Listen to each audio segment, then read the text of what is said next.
A Polícia Civil investiga a morte de uma mulher após receber uma descarga elétrica quando fazia aula de hidroginástica em uma academia no centro de Várzea Grande. Uma outra pessoa ficou gravemente ferida. Tristeza e indignação no velório da empresária Deonise Galupo, de 44 anos. A gente não aceita, né? Não aceita. Uma morte boba, não tem como aceitar. A empresária morreu durante uma aula de hidroginástica nesta academia que fica no centro de Várzea Grande. O acidente aconteceu no final da tarde de ontem. De acordo com frequentadores da academia, neste horário, cerca de 5 pessoas estavam na piscina. Segundo informações do Corpo de Bombeiros, 2 mulheres sentiram de forma mais forte a descarga elétrica quando tocaram barras metálicas que servem de apoio dentro da piscina para os praticantes de hidroginástica. Além da empresária Deonise Galupo, que morreu, outra mulher de 63 anos ficou ferida, mas sem gravidade. A academia foi interditada. Hoje cedo, muitos alunos que chegavam ao local para aulas de rotina ficaram surpresos com a notícia. E hoje minha filhinha está começando a natação. E já ter uma surpresa dessa, muito desagradável. De acordo com familiares, Deonise chegou a comentar que sentia choques quando entrava na piscina. Ela realmente tem reclamado para a família, inclusive para o proprietário também da academia, que estava dando choque na água. Já fazia alguns dias, né? E não foi tomada nenhuma providência. A senhora que fez uma aula anterior a essa aula, não sentiu nenhum choque na água, nada, como algumas pessoas chegaram a falar que a água estava dando choque? Não, imagina, nada, nem um pouquinho. E antes de nós, teve um grupo de bebezinhos na água. Dentro da academia foi colocada uma faixa para isolar a piscina. Ontem à noite, nossa equipe acompanhou os primeiros trabalhos do Corpo de Bombeiros. Em relação aos procedimentos do Corpo de Bombeiros, foi isolar o local, suspender a energia elétrica, que foi um fato causador do incidente, e assim a gente ficou esperando, aguardando os outros órgãos competentes para fazer todo o procedimento. E pela manhã foi feita a perícia no local do incidente. A outra pessoa que teve ferimentos com a descarga elétrica foi atendida no pronto-socorro de Várzea Grande e já foi liberada. A nossa produção tentou encontrar o responsável da academia, mas ele não foi localizado.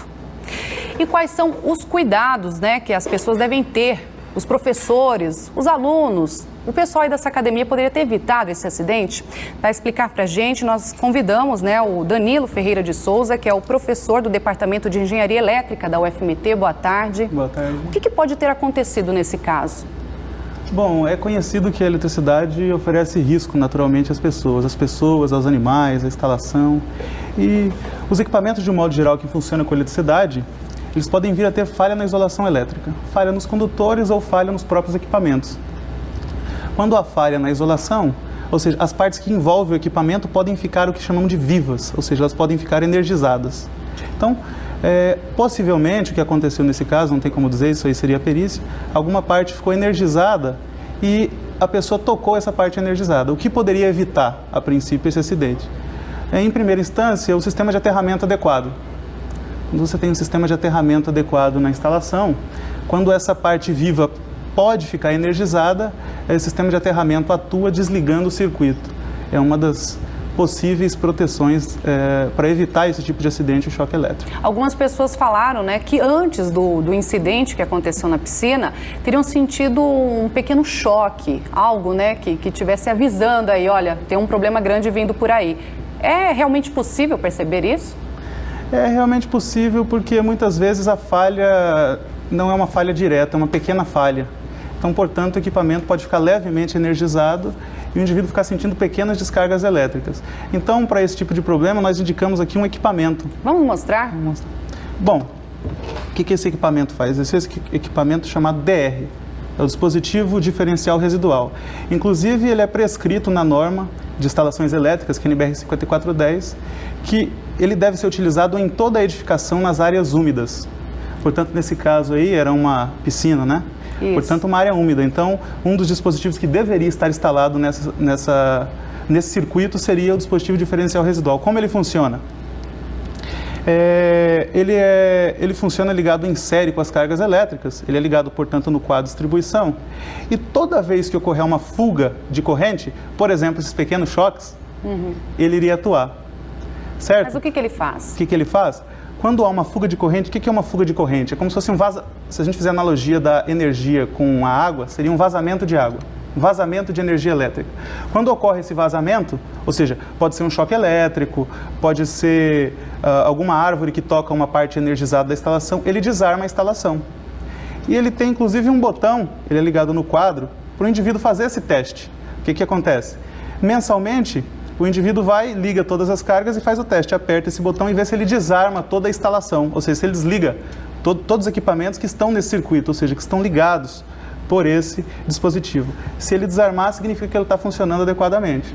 Em outros ambientes, os cuidados também precisam ser os mesmos. Por exemplo, banheiro, área de serviço, que são locais onde a gente tem equipamentos elétricos e também tem umidade. Sim. A norma NBR 5410 de 2008 estabelece que em todos os circuitos de área úmida, esse equipamento é obrigatório. Portanto, aí, o banheiro, área de serviço, áreas externas também estão sujeitas à umidade. Outro detalhe que é bom intensificar é o sistema de aterramento. Muitas vezes o sistema de aterramento não é feito de forma adequada. Então, isso tem que ser previsto em projeto, né? Toda a edificação deve ser feita por um profissional, que é o engenheiro eletricista, que deve prever em projeto. E as preocupações também com a execução, porque é um dispositivo de proteção.